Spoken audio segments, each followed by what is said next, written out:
नमस्ते। कक्षा 6 आदर्श प्रश्न पत्र 1 पृष्ठ संख्या पाठ संख्या 1 से लेकर 10 तक।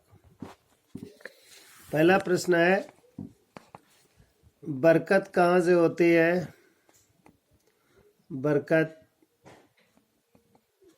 जब नीयत अच्छी होती है तो वहाँ बरकत होती है। मानव स्वयं को प्यासा कहकर किसको छलता है? मानव स्वयं को प्यासा कहकर वो स्वयं को छलता है।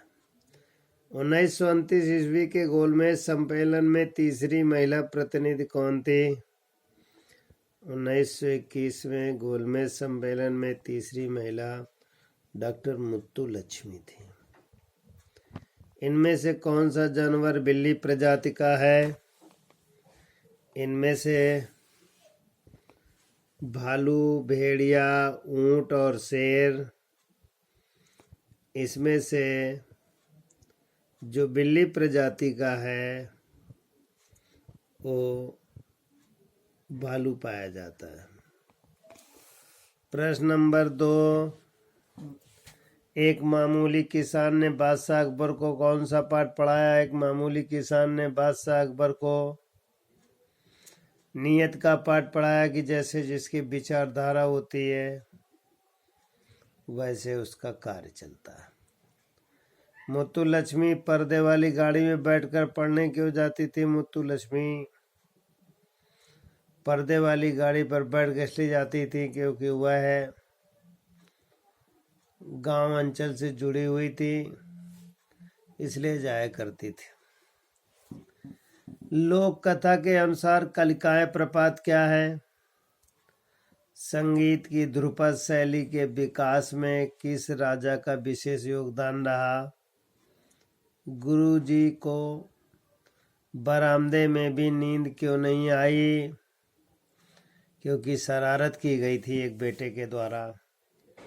गुरुजी को बरामदे में भी नींद क्यों नहीं आई? शेर ने मनुष्यों के पसखोर क्यों कहा?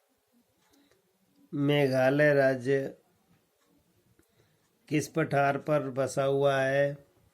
ये प्रश्नोत्तर विद्यार्थी स्वयं लिखेंगे और लिखकर दिखाएंगे भी। प्रश्न संख्या 153 में बकरी किस प्रकार 2 गांव खा गई? प्रश्न संख्या 14 में है, बकरी घूम रही थी, राजा ने किसान के को शरबत पिलाकर, गन्ने का रस पिलाकर किसान ने राजा को छोड़ दिया। उसी समय बिल्ली आई। राजा ने पत्ते पर लिखा था राज्य देने के लिए, लेकिन उसी समय बकरी आई, बकरी खा गई। डॉक्टर मुत्तुलक्ष्मी की उपलब्धि का वर्णन कीजिए, पेज 34 में है। मुझे पुलिस की मुस्तैदी पर बहुत आश्चर्य हुआ। इस कथन में छिपे व्यंग को स्पष्ट कीजिए, प्रश्न नंबर 42-43 में है। भारत के शास्त्रीय संगीत के विषय में प्रश्न संख्या 60 में है।